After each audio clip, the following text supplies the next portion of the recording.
एक मसरूफ शाहरारा के किनारे एक छोटा सा ढाबा था। उस ढाबे का मालिक रहमत चचा था। लोग दूर दूर से उनके हाथ की दाल, चाय और पराठे खाने आते थे। रहमत चचा हमेशा मुस्कुराते रहते, लेकिन उनकी आंखों में एक अजीब सी उदासी छुपी होती थी। एक दिन तकरीबन 12 साल का एक गरीब लड़का अली भूखा प्यासा ढाबे पर आया। रहमत चचा ने उसकी तरफ गौर से देखा, फिर मुस्कुरा कर बोले, रहमत चचा, बेटा पहले पेट भरकर खाना खाओ, फिर काम की बात करेंगे। रह गया। उसने गरम दाल, रोटी और चाय खाई। कई दिनों बाद उसके चेहरे पर सुकून नजर आया। खाने के बाद रहमत चचा ने कहा, अगर मेहनत करोगे तो आज से यही तुम्हारा घर है। उस दिन के बाद अली ढाबे पर काम करने लगा। वो बर्तन धोता, मेजें साफ करता, ग्राहकों को पानी देता और हर काम ईमानदारी से करता। चंद माह गुजरे तो अली ने पूरा ढाबा संभालना सीख लिया। ग्राहक भी उसकी तारीफ करने लगे। एक शाम एक अमीर आदमी ढाबे पर आया।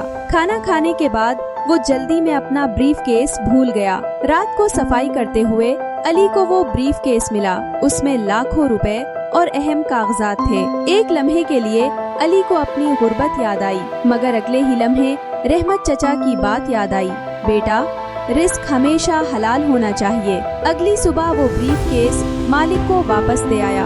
अमीर आदमी हैरान रह गया। आज के जमाने में भी ऐसे ईमानदार लोग मौजूद हैं। उसने अली को इनाम देना चाहा, मगर अली ने कहा, अगर देना ही है तो हमारे ढाबे पर गरीबों के लिए मुफ्त खाने का इंतजाम कर दें। ये सुनकर रहमत चचा की आंखें भर आईं। अमीर आदमी ने सिर्फ यही नहीं किया, बल्कि ढाबे की मुरम्मत भी करवा दी।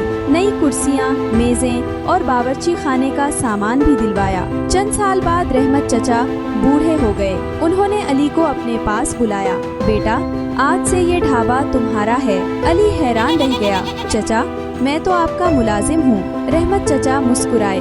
नहीं बेटा, तुम मेरे बेटे से बढ़कर हो। मैंने देखा है कि तुमने कभी बेईमानी नहीं की, कभी किसी भूखे को खाली नहीं लुटाया।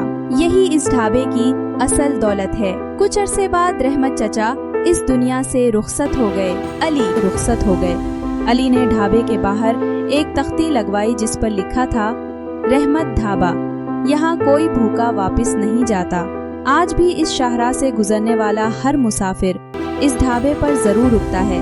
लोग सिर्फ खाना खाने नहीं आते, बल्कि रहमत चचा और अली की इंसानियत की मिसाल भी अपने साथ लेकर जाते हैं। सबक: नेकी, ईमानदारी और दूसरों की मदद कभी जाया नहीं जाती। जो इंसान भूखों को खाना खिलाता और सच्चाई का साथ देता है, अल्लाह ताला उसे इज्जत और कामयाबी जरूर अता करता है।